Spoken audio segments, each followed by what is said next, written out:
Punten kasadayana. Nasallahu ridwan wal maghfirah. Al-Fatihah. A'udzubillahi minasyaitonir rajim. Bismillahirrahmanirrahim. Alhamdulillahirabbil alamin arrahmanir rahim maliki yaumiddin. Iyyaka na'budu wa iyyaka nasta'in. Ihdinas siratal mustaqim. Shiratal ladzina an'amta 'alaihim ghairil maghdubi 'alaihim waladdallin.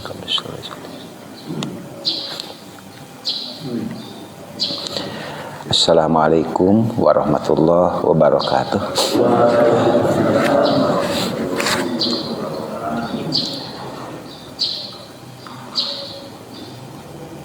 Innal hamdalillah nahmaduhu wa nasta'inuhu wa nastaghfiruh wa na'udzu billahi min syururi anfusina wa min sayyiati a'malina.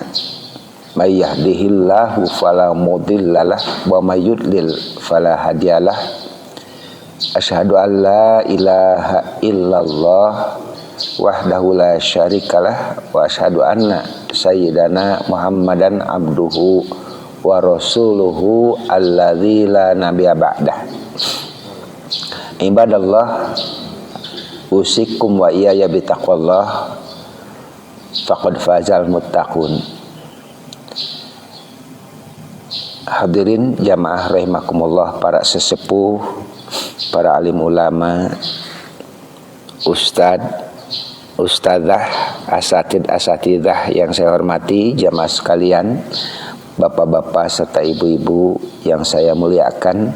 Sudah barang tentu pagi hari ini kita ini adalah spesial dalam pandangan Allah Subhanahu wa taala. Kenapa spesial? Spesial untuk sesuatu yang baik buat kita semua, karena kita berada pada tempat yang Allah ridhoi, melakukan sesuatu yang Allah ridhoi, yang tidak semua orang diberikan kesempatan yang sama dengan kita semua. Karena itu kita harus bersyukur kepada Allah Subhanahu wa taala. Kita sudah simpuhkan hati kita di hadipan Allah Subhanahu wa taala, mengakui banyaknya dosa, mohon ampun kepada Allah. Rabbighfirli. Menyadari betapa pentingnya karunia dan rahmat Allah, kita memohon warhamni.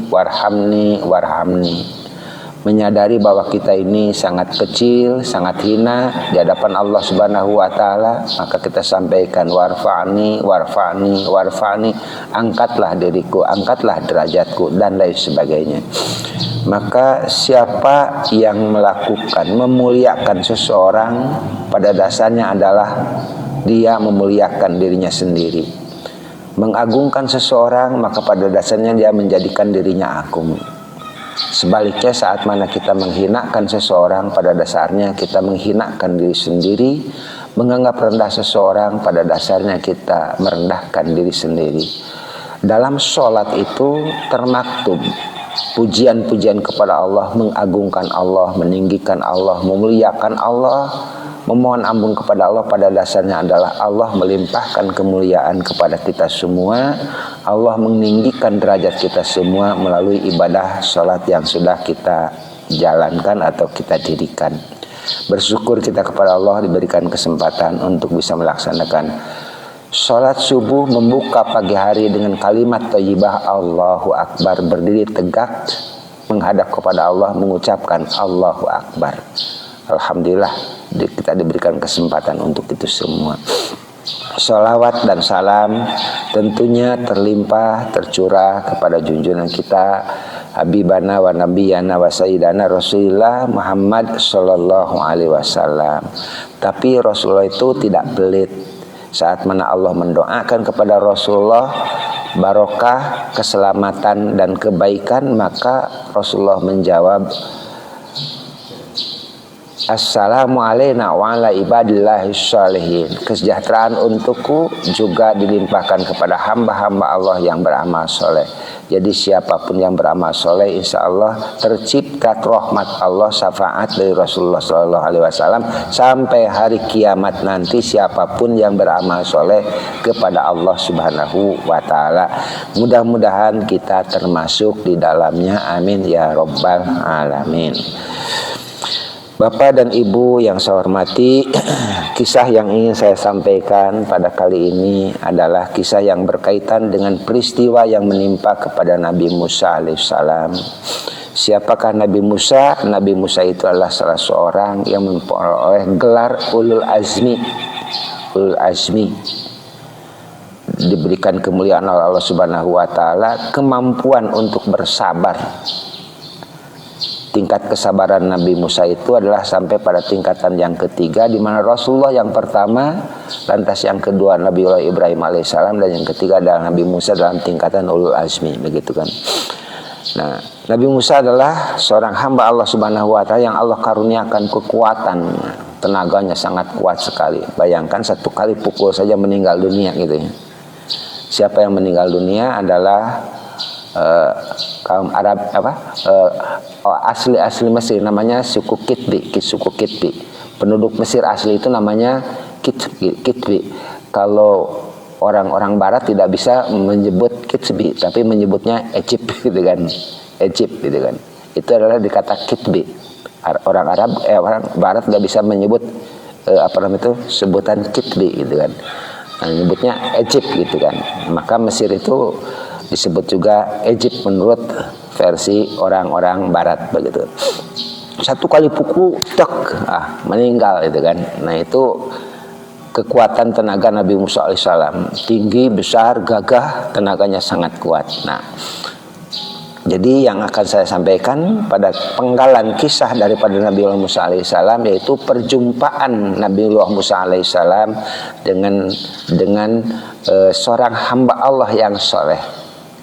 Seorang hamba Allah yang soleh dalam Al-Quran tidak disebutkan namanya, tapi hamba Allah yang soleh.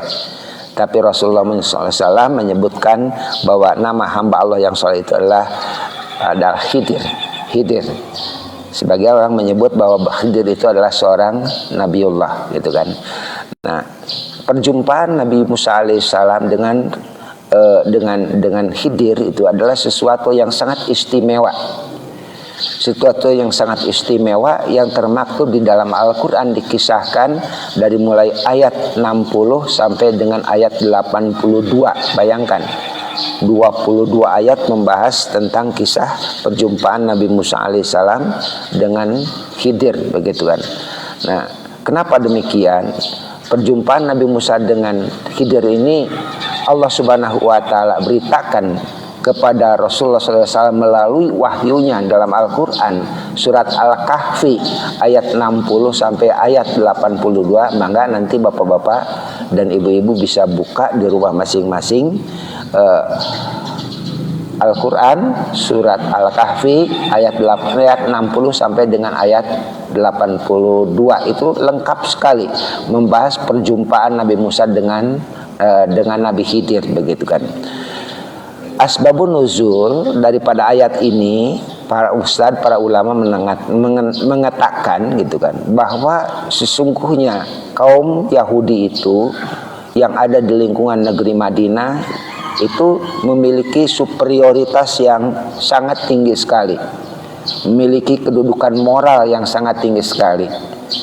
Mereka orang-orang Yahudi yang ada di negeri Madinah itu merasa bangga sebagai kaum Bani Israel, kaum yang dipilih oleh Allah Subhanahu wa taala, kaum yang dimana nabi-nabi dan rasul banyak diutus kepada kaum Bani Israel, kaum yang dimana kitab-kitab Allah yang populer dari mulai kitab Taurat, Zabur dan Injil itu diturunkan kepada kaum Bani Israel, dan mereka bangga akan hal itu semua. Mereka menyombongkan bahwa tiada kaum yang paling cerdas di dunia kecuali kaum Yahudi, umat Yahudi atau kaum Bani Israel. Maka melalui kisah daripada perjumpaan Nabiullah Musa alaihissalam dengan Nabi Khidir itu adalah membuat kaget daripada kaum Bani Israel mendengarkan wahyu Allah Subhanahu wa taala dalam surat Al-Kahfi ayat 60 sampai dengan ayat 62. Jadi menumbangkan pikiran mereka, mindset yang ada di dalam diri mereka, bahwa mereka adalah orang yang paling terpilih, orang yang paling cerdas, orang yang paling berilmu. Dan Nabi Musa alaihissalam adalah sosok figur yang jadi idola daripada kaum Bani Israel. Hadirin jamaah rahimakumullah, Rasulullah SAW menyampaikan yang diriwayatkan oleh Imam Bukhari, yang diterima hadis ini daripada Abdullah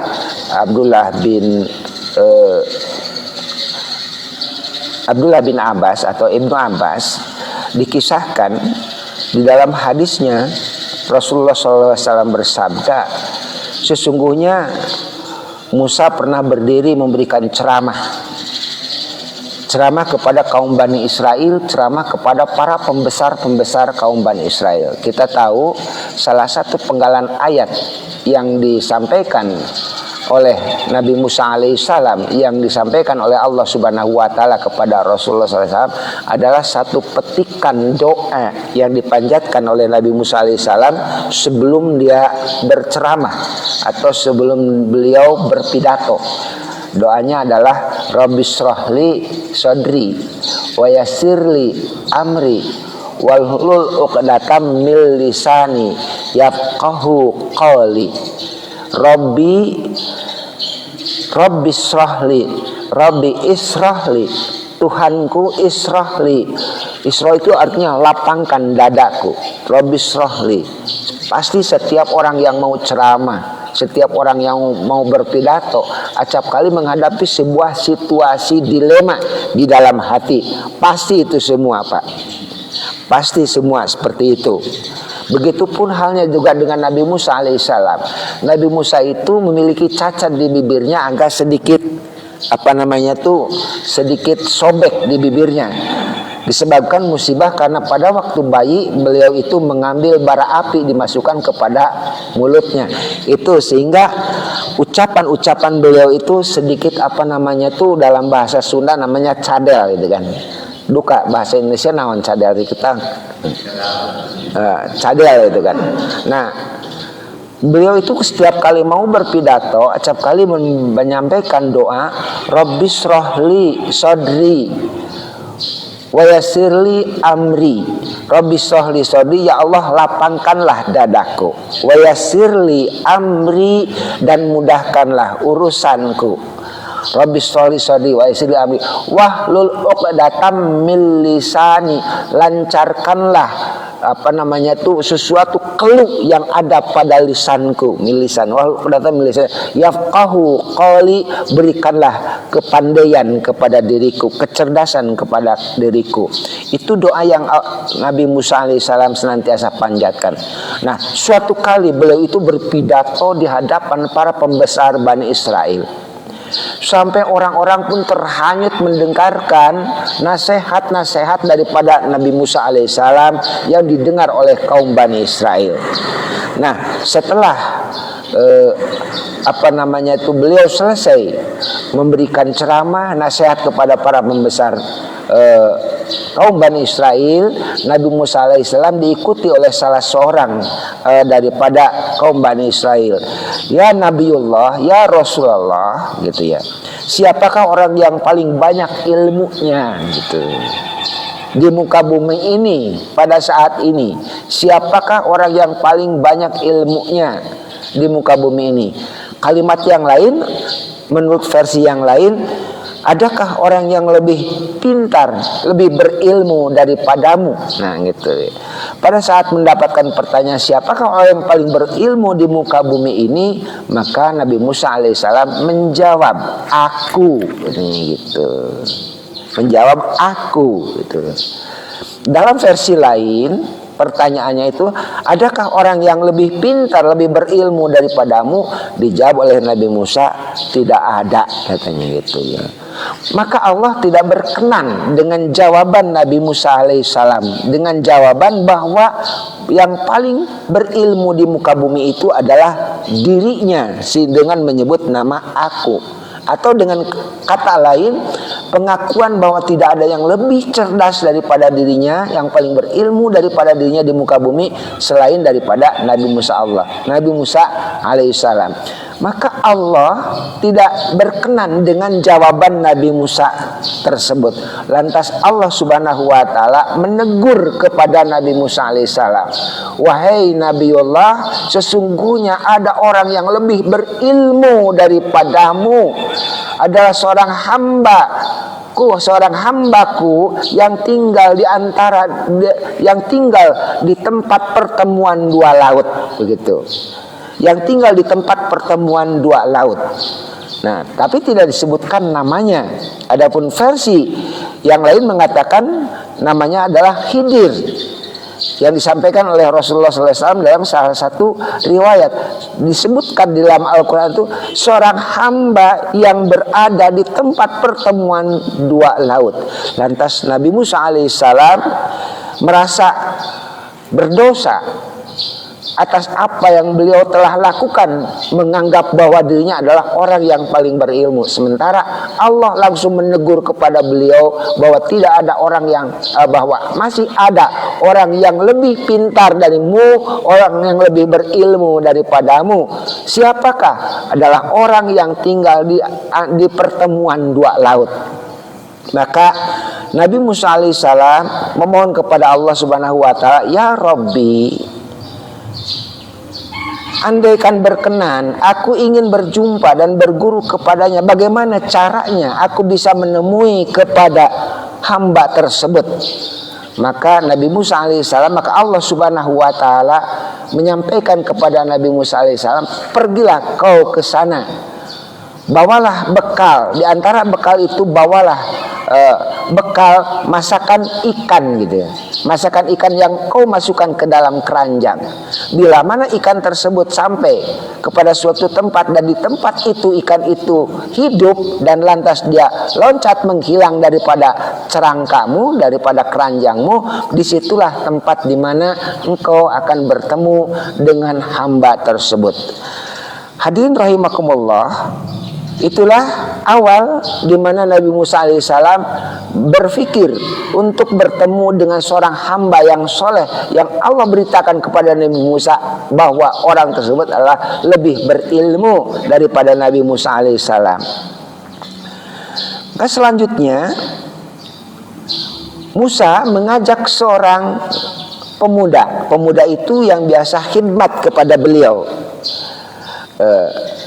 Nama daripada pemuda tersebut adalah Yusha bin Nun. Yusha bin Nun, seorang pemuda yang senantiasa khidmat kepada Nabi Musa alaihissalam. Nah, beliau mengajak Yusha bin Nun tersebut untuk mendampingi dalam perjalanannya sekaligus membawa bekal. Lantas mereka pun pergi menyusuri perjalanan sesuai dengan petunjuk Allah Subhanahu wa taala. Pergi sangat jauh sekali, dan Nabi Musa alaihissalam bertekad, "Saya tidak akan kembali ke rumah walaupun dalam perjalanan ini bertahun-tahun lamanya sebelum saya bertemu dengan orang yang disebutkan oleh Allah Subhanahu wa taala, orang yang berilmu tadi." Itu tekad Nabi Musa alaihissalam. Maka sampailah Nabi Musa alaihissalam ke sebuah bongkahan batu karang bersama dengan Yusha bin Nun pemuda tadi. Mereka beristirahat di situ. Sampai Nabi Musa alaihissalam tertidur pulas di atas batu karang itu. Sementara pemuda yang bernama Yusha bin Nun itu menyaksikan, belum dia itu tertidur pulas, menyaksikan ikan yang ada di dalam keranjangnya itu menggelepar, tiba-tiba menggelepar padahal sudah mati, sudah dipasak, tiba-tiba menggelepar lantas loncat keluar daripada keranjang, loncat keluar, lantas dia berjalan ikan itu dengan cara yang aneh. Dia melihat bagaimana air itu ditahan, air itu berputar seperti pusingan seperti itu, menahan gerakan daripada ikan tadi. Lantas melihat peristiwa demikian, si pemuda itu merasa kaget. Kok ada kejadian seperti ini yang belum pernah aku lihat sebelumnya? Tapi beliau tidak mau menceritakan itu semua kepada Nabi Musa alaihissalam, karena Nabi Musa dalam keadaan sedang tidur. Saat mana mereka sudah terbangun, bangun daripada tidurnya, Nabi Musa alaihissalam segera melanjutkan perjalanan, melewati siang, melewati malam. Sampailah pada suatu tempat di mana Nabi Musa alaihissalam sudah merasa lapar dan letih. Maka dia berkata kepada pemuda yang mendampinginya, ambillah bekal yang telah kita bawa tadi. Sesungguhnya aku sudah letih dengan perjalanan ini. Saat mana bekal yang sudah dibawa tadi ternyata ikannya sudah tidak ada. Maka dikatakan oleh pemuda tadi bahwa ikan itu sudah terlepas di mana tadi kemarin kita beristirahat di atas batu. Maka jawaban Nabi Musa alaihissalam, tempat itulah yang aku sedang cari. Tempat itulah yang aku sedang cari. Padahal perjalanan itu sudah menempuh siang dan malam cukup jauh. Berarti harus kembali lagi ke belakang gitu kan, menyusuri jalan yang sudah dilewati 1 hari 1 malam sebelumnya. Balik lagi ke belakang untuk melihat tempat di mana Nabi Musa alaihissalam yang Allah beritakan kepada Nabi Musa bahwa di mana ikan itu hidup kembali dan dia loncat ke laut, maka disitulah tempat di mana orang alim tersebut berada. Padahal sudah melakukan perjalanan selama 1 hari 1 malam. Lantas tempat itulah yang aku sedang cari. Mari kita balik lagi. Maka mereka balik lagi ke tempat di mana kemarin mereka beristirahat, di mana dikatakan bahwa ikan yang ada di dalam keranjangnya itu sudah loncat ke air. Disitulah Nabi Musa alaihissalam Allah pertemukan dengan seorang hamba yang berbaju rapi, duduk di atas batu, dan ucapan salam daripada Nabi Musa alaihissalam kepada orang tersebut. Nah, engkaulah orang yang paling berilmu, kata Nabi Musa alaihissalam. Assalamualaikum, siapakah engkau? Aku adalah Musa. Musa pemimpin Bani Israel, kata orang laki-laki itu. Iya, aku Musa pemimpin Bani Israel. Gerangan apa yang kau ingin sampaikan kepadaku? Maka Nabi Musa alaihissalam menyampaikan kepada hamba tersebut, sesungguhnya aku ingin mendapatkan pelajaran daripadamu tentang ilmu yang benar, dari ilmu yang kau dapatkan daripada Allah Subhanahu wa ta'ala. Dijawab oleh orang tersebut, sesungguhnya engkau tidak memiliki kemampuan untuk sabar. Maka dijawab oleh Nabi Musa alaihissalam, insya Allah saya akan sabar. Dikatakan oleh laki-laki yang hamba tersebut, bagaimana kau akan sabar akan suatu pengetahuan yang kau belum ketahui, yang kau belum sampai begitu. Maka tapi aku ingin mengikuti untuk mendapatkan pelajaran daripada aku berjanji tidak akan mengganggumu, aku berjanji tidak akan bertanya, dan aku berjanji insya Allah termasuk orang yang sabar. Maka pada akhirnya mereka pun pergi. Nabi Musa alaihissalam mengikuti sosok hamba tersebut yang bernama Khidir tadi. Sampailah di sebuah pantai, bertemu dengan beberapa nelayan untuk melanjutkan perjalanan. Kebetulan para nelayan itu kenal dengan hamba yang soleh tadi, kenal dengan Khidir, sehingga mereka itu naik ke atas kapal tanpa harus dipungut bayaran oleh pemilik daripada perahu itu. Dalam perjalanannya Musa kaget luar biasa. Tiba-tiba Khidir mengambil kapak dan perahu yang ditumpanginya itu dia kapak begitu. Kaget Nabi Musa alaihissalam melihat tingkah laku daripada Khidir itu. Kapalnya kok di kapak begitu, jadi cacat. Nabi Musa alaihissalam gak tahan melihat hal demikian terjadi. Kenapa kau lakukan itu? Wahai Tuhan, bukankah kita itu naik kapal ini dengan gratis? Saya tahu ini dengan gratis, tapi kau malah rusak. Maka dikatakan oleh Khidir tersebut, benar bahwa kau itu tidak akan sabar begitu. Kau itu tidak akan sabar begitu ya. Nabi Musa sadar, aku telah melakukan kesalahan, aku tidak akan mengulanginya lagi begitu ya. Selesai perjalanan melewati perahu, maka lantas Nabi Musa alaihissalam bersama dengan Khidir tadi melewati perkampungan dan dia menemukan anak kecil yang sedang main. Anak kecil yang sedang main, tiba-tiba orang tersebut, Khidir tadi, menjambak si anak tadi, dijambak dan lantas dibunuh. Tambah kaget lagi Nabi Musa alaihissalam.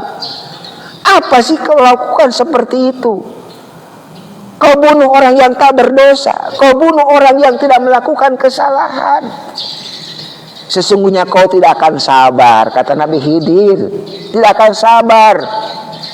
Maka Nabi Musa berkata, menyadari atas apa yang kesalahan yang sudah dilakukannya, dan dia berkata, aku akan sabar, tapi kalau sekali lagi hal itu terjadi, aku akan memisahkan diri daripadamu, kata Nabi Musa alaihissalam. Lantas mereka melakukan perjalanan dan sampailah kepada sebuah perkampungan. Perut mereka sudah lapar. Sebagai seorang tamu, wajar minta untuk dilayani oleh penduduk setempat. Ternyata penduduk setempatnya bakhil, pelit, gak ada ngasih, gak ada nyambut, gak ada menghormat tetamunya. Kesal Nabi Musa, kok mereka itu seperti ini tingkah lakunya. Tapi dalam perasaan lapar, dalam perasaan kecewa dan kondisi perut yang lapar, lantas orang tersebut mengajak Nabi Musa untuk terus mengikuti perkampungan, dan bertemulah dengan sebuah rumah di mana dindingnya sudah miring, hampir jatuh. Tapi lantas orang tersebut membetulkan dinding tersebut sehingga tegak kembali. Nabi Musa protes lagi, kenapa kau lakukan itu? Bukankah penduduk ini penduduk yang bakhil, penduduk yang tidak menghormati kepada orang tetamu? Setelah selesai membetulkan dinding daripada rumah itu, maka Nabi Musa berkata kepada laki-laki Khidir tersebut, pantaslah kita untuk meminta upah kepada mereka sekedar untuk bisa mengganjal perut. Dan setelah itu Nabi Musa alaihissalam menyampaikan izin kepada laki-laki tersebut untuk berpisah. Tapi sebelum berpisah, laki-laki Khidir tersebut berkata kepada Nabi Musa alaihissalam, demikianlah adanya bahwa kau tidak akan sanggup untuk mengikutiku, gitu. Ada beberapa hal petikan yang tadi saya terlewati, bahwa ada sebuah dialog sebelum berangkat antara Nabi Khidir dengan Nabi Musa alaihissalam. Sesungguhnya engkau tidak mengetahui ilmu yang Allah karuniakan kepadaku, dan aku pun tidak mengetahui ilmu yang Allah karuniakan kepadamu. Begitu jawaban daripada Khidir kepada Nabi Musa alaihissalam, bahwa ilmu yang diberikan kepadamu aku tidak paham, begitupun ilmu yang diberikan kepadaku engkau tidak akan paham. Jadi dalam perjalanan itu terkolaborasi dua pikiran, terkolaborasi dua mindset dan pikiran itu dilatar belakangi oleh pengalaman empiriknya masing-masing.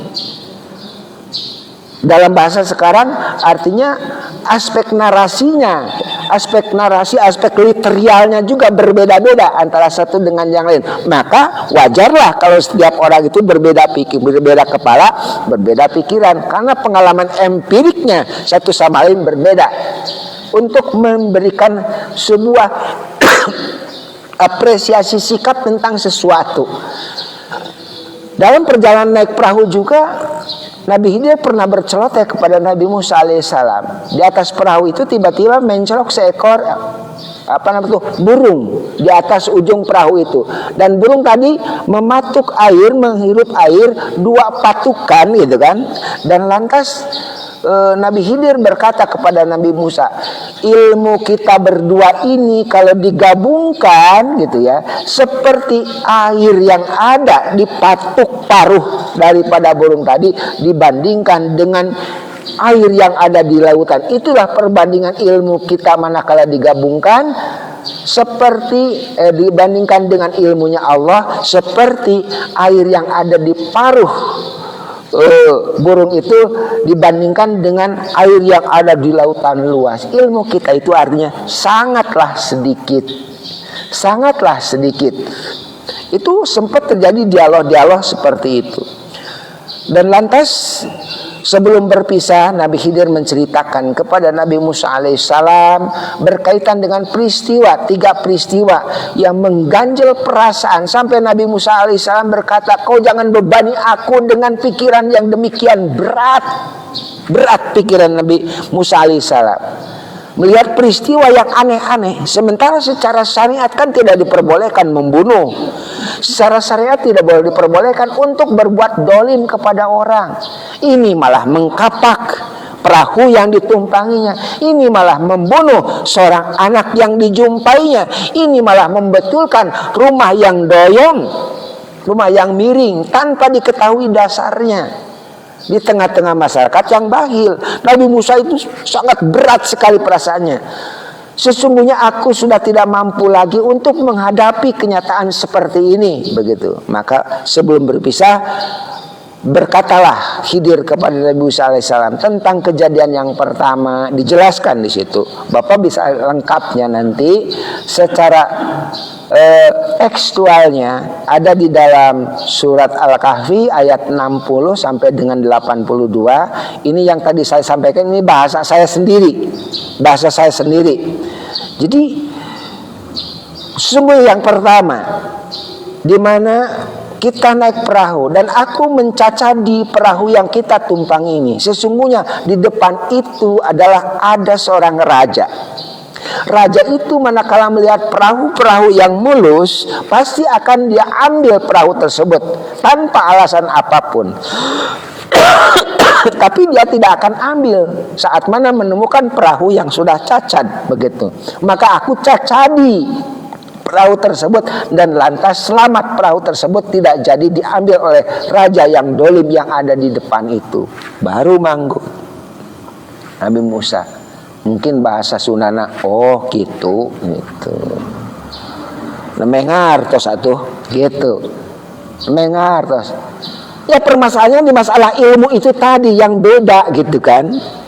Ilmu Nabi Musa adalah ilmu yang berbeda dengan Nabi Khidir. Nabi Khidir diberikan oleh Allah Subhanahu wa Ta'ala suatu ilmu yang bisa melihat tentang peristiwa yang akan terjadi di depan. Sedangkan Nabi Musa tidak. Nabi Musa itu berpijak pada syariat, gitu.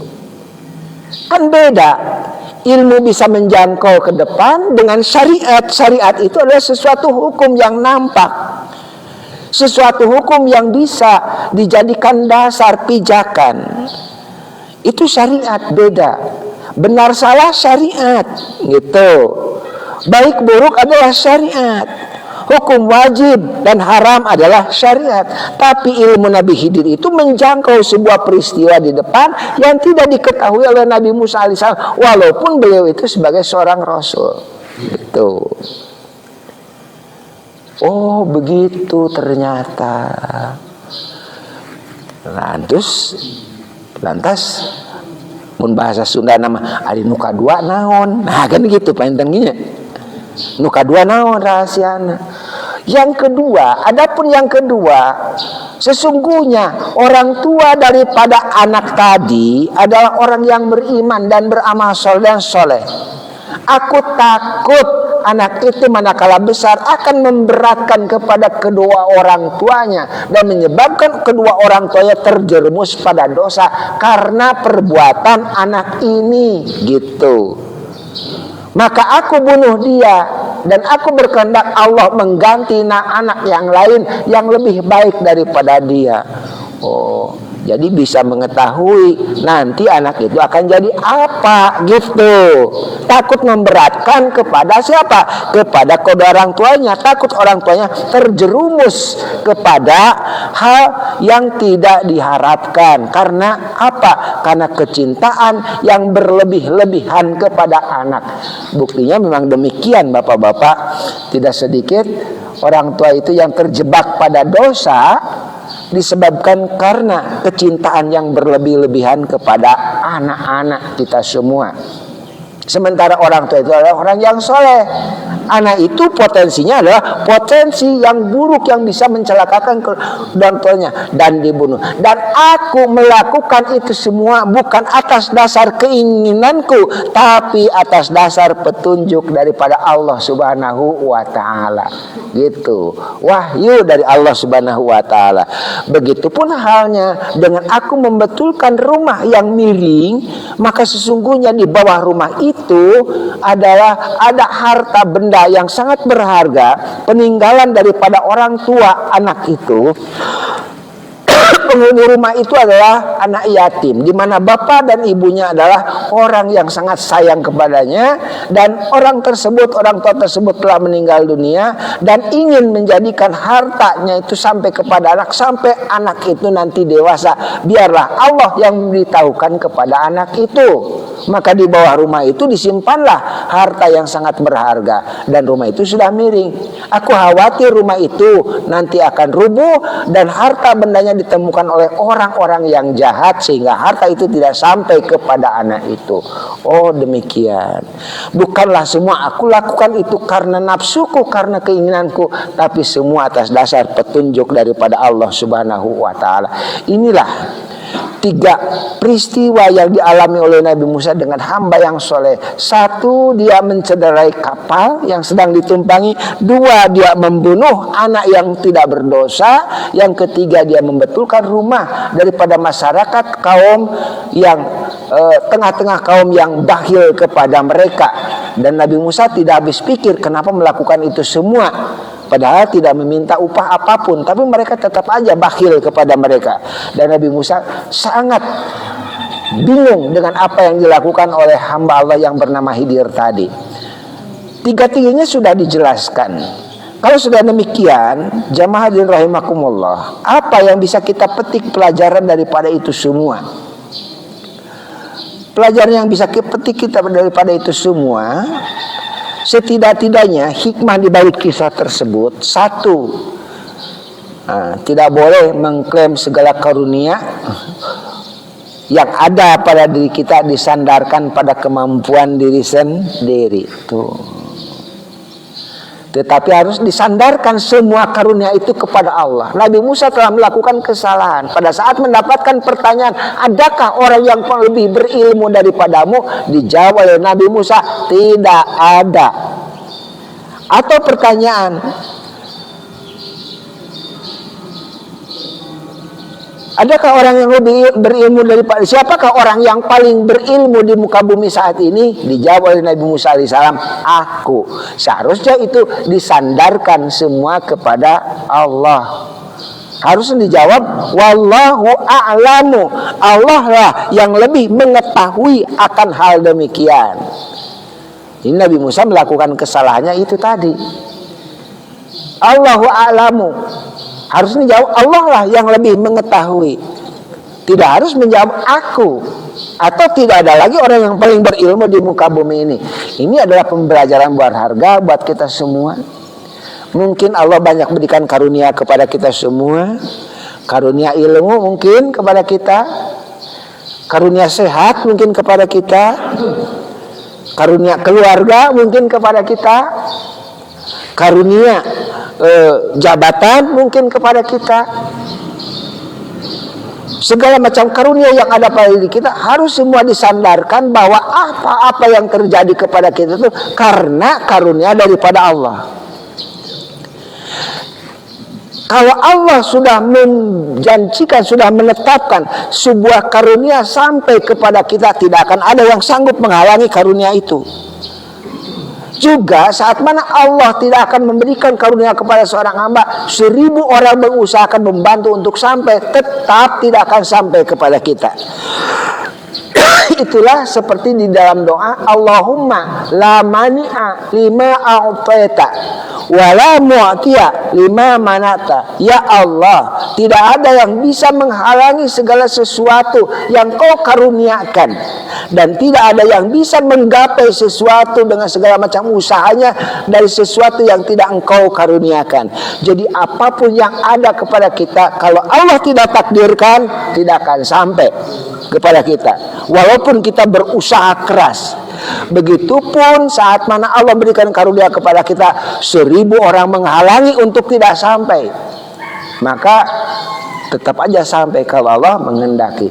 Begitupun juga di dalam hal ilmu, tidak boleh kita mengklaim segala karunia itu disandarkan pada kemampuan diri sendiri. Komo sareng sombong. Innallaha la yuhibbu kulla man kana mukhtalan fakhur. Sesungguhnya Allah tidak menyukai orang yang membanggakan diri lagi sombong begitu. Itu. ada kesombongan dengan ilmu. Bilih dina diri orang sombong ku sehat gitu. Sombong ku ilmu, sombong ku harta, atau hal-hal lain lah yang bisa menjadikan diri kita itu merasa pongah, merasa bangga dengan diri kita sendiri. Itu yang pertama, ya rahimakumullah. Yang kedua, Nabi Musa alaihissalam berjanji untuk mencari ilmu itu dengan segala macam daya dan upaya. Walaupun harus bertahun-tahun, aku akan tetap kejar itu ilmu dari seorang hamba yang Allah beritakan kepada dirinya. Dimanapun akan aku cari. Artinya memberikan pelajaran kepada kita semua bahwa saat mana kita bertekad ingin mencari ilmu, kita mampu menembus tantangan. Mungkin ada dingin yang kita tembus, ada panas yang kita terjang,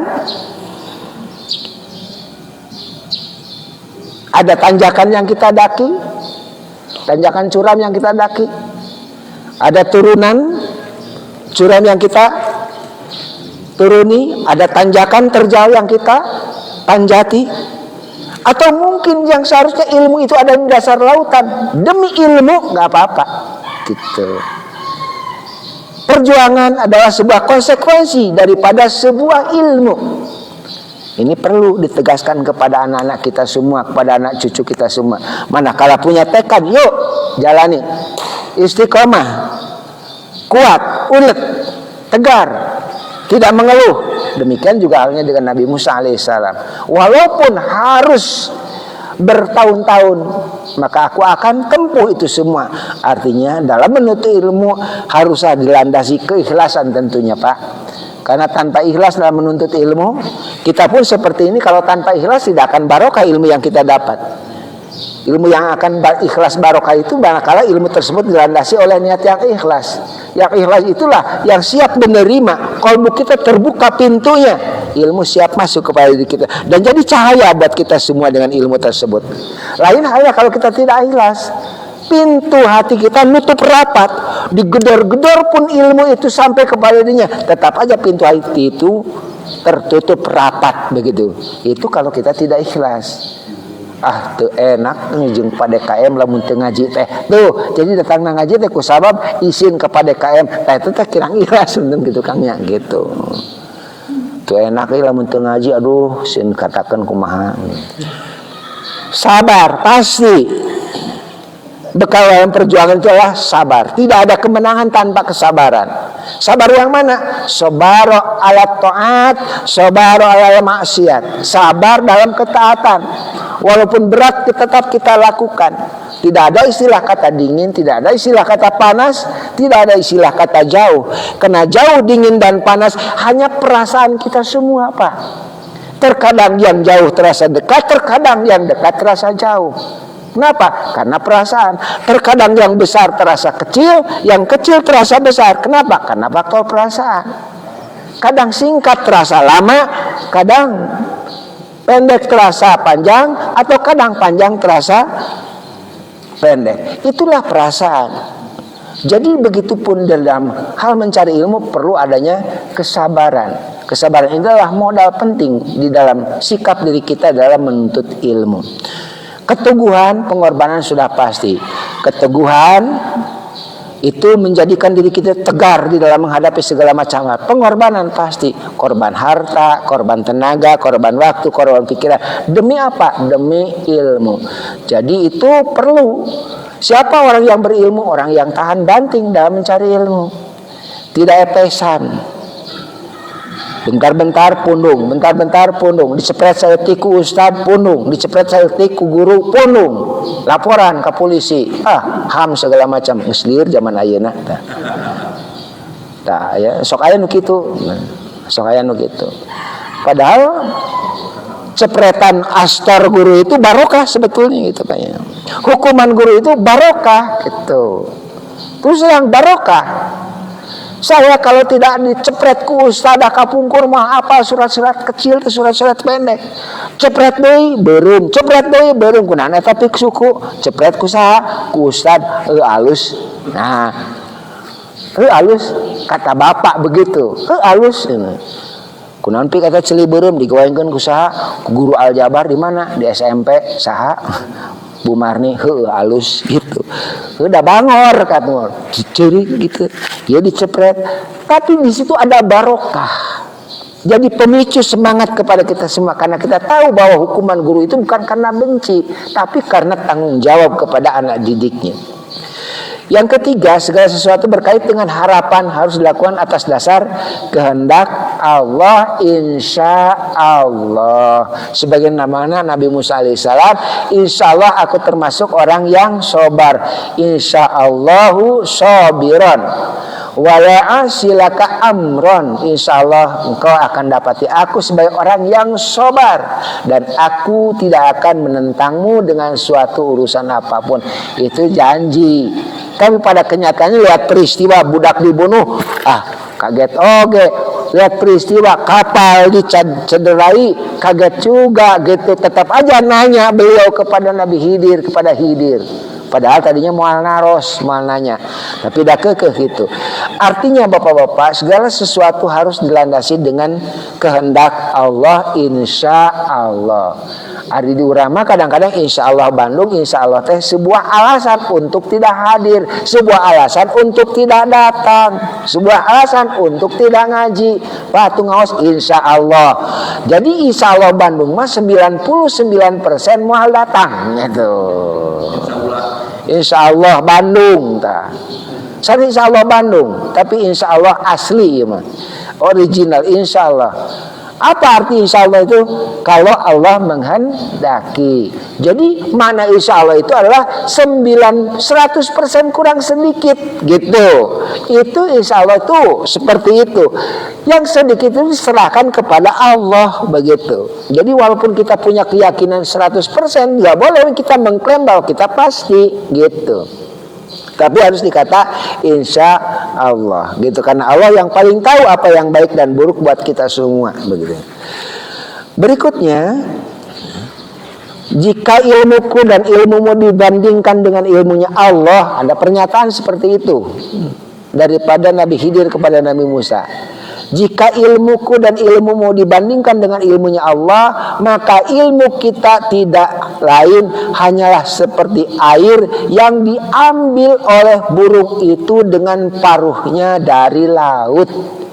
Wa ma utitu minal ilmi illa qalila, dan tidaklah aku berikan ilmu kepada kamu sekalian kecuali ilmu yang sedikit begitu. Hei Musa, aku mempunyai ilmu yang diberikan dari Allah. Dia mengajariku hal-hal yang tidak engkau ketahui. Nah ini Pak, penting. Hei Musa, aku mempunyai ilmu yang diberikan dari ilmu Allah. Allah mengajariku hal-hal yang tidak engkau ketahui. Dan engkau pun mempunyai ilmu yang diajarkan Allah, yang dia ajarkan kepadamu, yang tidak kumiliki. Itu sikap kerendahan diri, kerendahan hati. Ada ilmu pada diriku, tapi ada ilmu juga pada Nabi Musa. Aku mendapatkan ilmu dari Allah yang tidak kau pelajari. Engkau mendapatkan ilmu dari Allah yang tidak aku ketahui. Itu sikap merendah di dalam hal ilmu. Begitupun di dalam hal kehidupan kita semua. Allah berikan ilmu yang beragam kepada kita. Dan kita tidak boleh mengklaim bahwa kita paling bagus. Gitu. Karena semua ilmu punya keistimewaannya. Bayangkan kalau misalkan tidak ada orang yang bisa menjahit, tidak ada baju, tidak ada orang yang bisa bertani, tidak ada beras, tidak ada orang yang bisa berternak, maka tidak ada daging. Kita tidak punya kemampuan bertani, tapi kita makan. Kita tidak mampu menjahit baju, tapi kita berpakaian. Kita tidak mampu untuk beternak, tapi kita makan daging ayam, makan telur. Itu semua karena Allah berikan keragaman di dalam hal ilmu masing-masing, beda-beda satu dengan yang lain. Tidak ada kita temukan semua orang serba super, bisa itu, bisa ini. Gak mungkin Pak, Bu. Tapi Allah berikan keragaman supaya apa? Supaya saling memberikan manfaat antara kelebihan satu ilmu dengan ilmu yang lain. Petani memberikan manfaat, penjahit memberikan manfaat, guru memberikan manfaat, tentara memberikan manfaat. Abi mah biasa nyenak bedil kan gitunya. Tentara memberikan manfaat, polisi memberikan manfaat, semua memberikan manfaat dengan keahliannya masing-masing. Karena itu tidak hak bagi diri kita untuk mengklaim sayalah yang paling hebat begitu. Inilah pembelajaran berharga daripada kisah Nabi Khidir alaihissalam dengan menyampaikan, "Hei Musa, aku mempunyai ilmu yang diberikan dari ilmu Allah. Dia mengajariku hal-hal yang tidak engkau ketahui. Dan engkau pun mempunyai ilmu Allah yang dia ajarkan kepadamu yang tidak kumiliki." Gitu. Berikutnya yang 6. Bahwa Bapak di balik suatu peristiwa musibah atau cobaan pasti ada hikmah di dalamnya yang belum kita ketahui.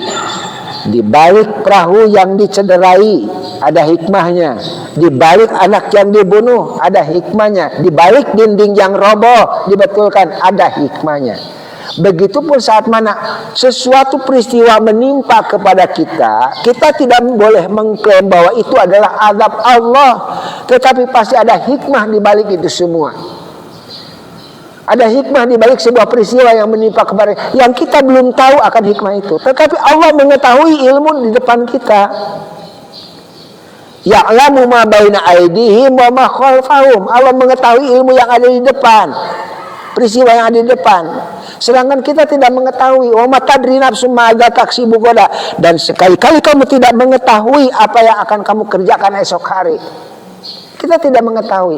Tapi ada sebagian yang Allah berikan keistimewaan, bisa mengetahui tentang peristiwa di depan yang tidak diberikan kepada setiap orang. Itu dalam konteks khusus. Dalam konteks umum, kita manusia tidak mengetahui tentang apa yang akan terjadi di depan. Tapi dalam konteks khusus boleh saja terjadi. Allah karuniakan kepada hamba-hamba tertentu yang bisa mengetahui tentang apa yang akan di depan dengan karunia Allah Subhanahu wa ta'ala.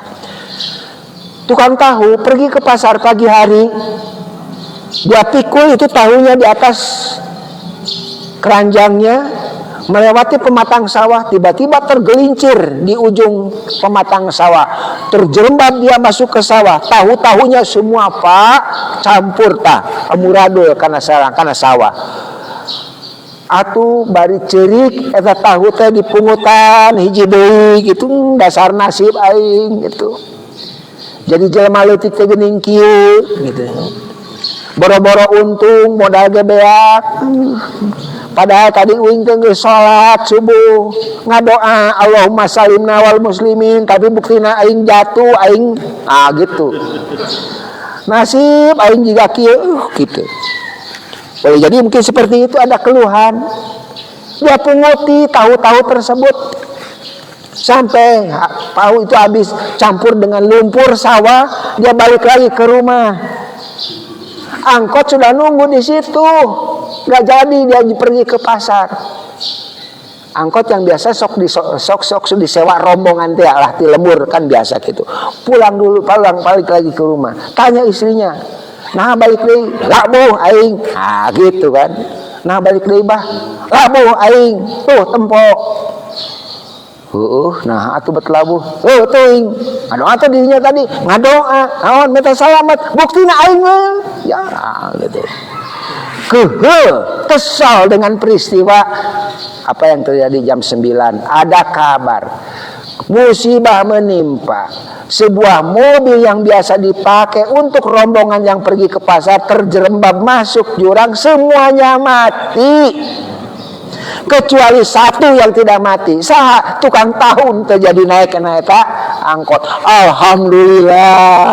Lamun mata di tahu aya keneh kuring teh berarti aing oge bakal paeh. Allah salametkeun kuring. Tadi mah isuk-isuk amek-amekan, ayeuna alhamdulillah. Boleh jadi Bapak dalam peristiwa kehidupan itu bisa terjadi seperti itu. Karena itu pandai-pandailah mengambil hikmah, berprasangka baik kepada Allah dari setiap peristiwa yang mungkin menimpa kepada kita semua. Itulah mungkin bapak-bapak, ibu-ibu, mudah-mudahan bermanfaat.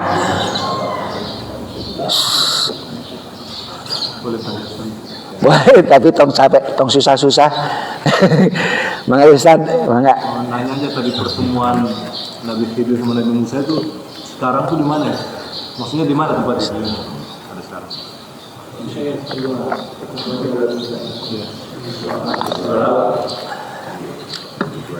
Mungkin kita setback dulu ke belakang bahwa peristiwa itu terjadi pada zaman Nabi Musa alaihissalam.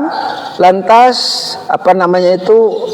untuk mematahkan mindset pikiran orang-orang Yahudi, merasa dirinya orang yang paling berilmu, paling pintar, punya kitab gitu kan.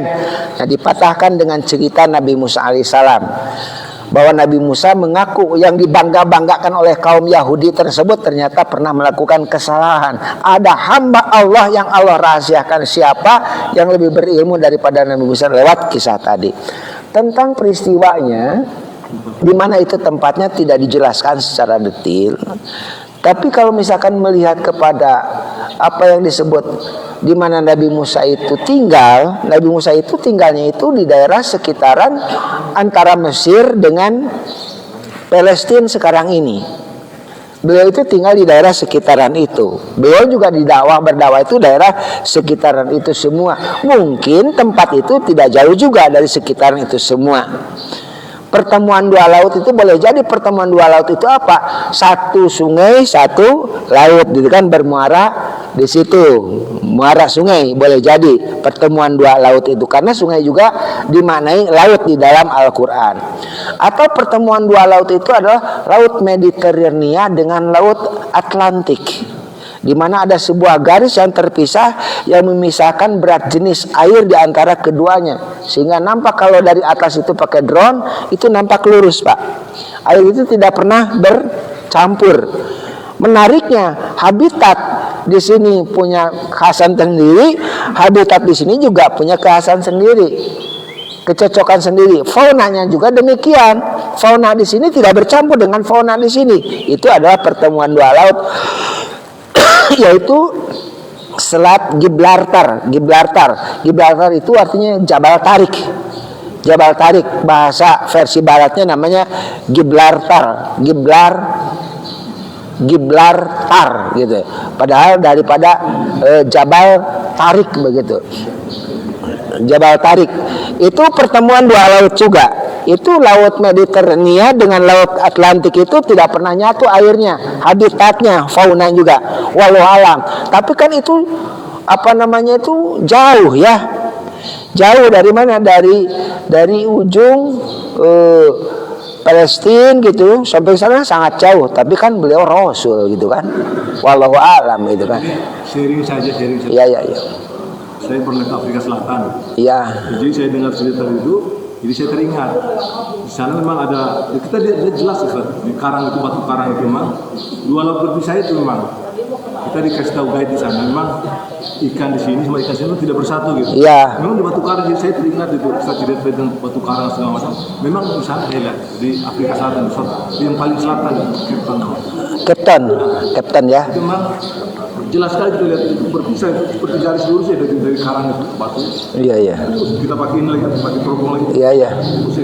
Sesuatu hal yang ya di luar kemampuan kita secara nalar, tetapi memang terjadi ya di situ. Kalau disambung dengan statistik bersama itu antara Mesir dengan Palestina, sementara Afrika Selatan kan jauh tuh. Jauh sekali Afrika Selatan tuh. Saya ke sana ya. Iya. Ya, jadi kalau kita melihat daripada seputaran perjalanan daripada Nabi Musa alaihissalam, beliau itu oleh Allah di seputaran daerah sekitaran Mesir dengan Palestina sekarang ini gitu kan. Mungkin juga sekitaran juga ada Lebanon, dulu kan belum Lebanon gitu kan. Syria, ada juga Yordan gitu, dulu namanya Syria gitu kan. Sekarang jadi Suriah gitu kan. Nah, dulu kan belum ada Yordan, belum ada ini. Jadi walau alam itu peristiwa di mana dirahasiakan Allah Subhanahu wa taala itu. Tidak diberitakan di mana. Cuma dikatakan pertemuan dua laut. Tetapi sebetulnya dalam tafsir yang lain ada juga diterangkan bahwa muara itu juga pertemuan dua laut gitu kan. Muara itu, sungai itu juga laut gitu kan. Nah, jadi saat mana sungai itu mengalir ke laut, itu pertemuan antara sungai dengan laut itu disebut dengan pertemuan dua laut, muara juga. Wallahu alam gitu Pak ya. Sami-sami ayat deui Bapak. Atas cekapnya atau setengah genep langkung. Cekapkeun sakieu wae tur nuhun kana perhatian mugi-mugi janten ilmu ka urang sadayana terutama mengambil hikmah pembelajaran. Yang pertama, bahwa segala sesuatu itu harus disandarkan kepada kehendak Allah Subhanahu wa taala. Yang kedua, tidak boleh mengklaim bahwa itu semua keberhasilan atas dasar kemampuan diri sendiri. Yang ketiga, dalam mencari sebuah karunia terutama ilmu harus dilandasi keikhlasan, kesabaran, keteguhan dan pengorbanan. Yang ketiga, bahwa sesuatu yang berkaitan dengan rencana, kita sebagai orang yang beriman harus menyertakan semua rencana itu dengan kata insya Allah. Berikutnya, bahwa ilmu kita dibandingkan dengan ilmunya Allah itu sangat sedikit kali. Wa ma utitu minal ilmi illa qalila, dan tidak boleh kita itu membanggakan ilmu yang sedikit itu. Ilmu itu semua milik Allah Subhanahu wa taala. Bahwa ilmu itu Allah ajarkan kepada setiap orang beragam, berbeda-beda gitu kan. Ada orang ahli tani, ada orang ahli ternak, ada orang ahli ke hukum, teknik gitu ya, si akang sipil gitu kan. Terusnya ada lagi misalkan ahli-ahli yang lain. Tidak boleh kita mengklaim bahwa kita paling hebat di antara ilmu yang lainnya. Pasti di balik sebuah peristiwa atau cobaan ada hikmah yang bisa kita petik, tergantung bagaimana mindset kita mensikapi daripada sebuah peristiwa tersebut.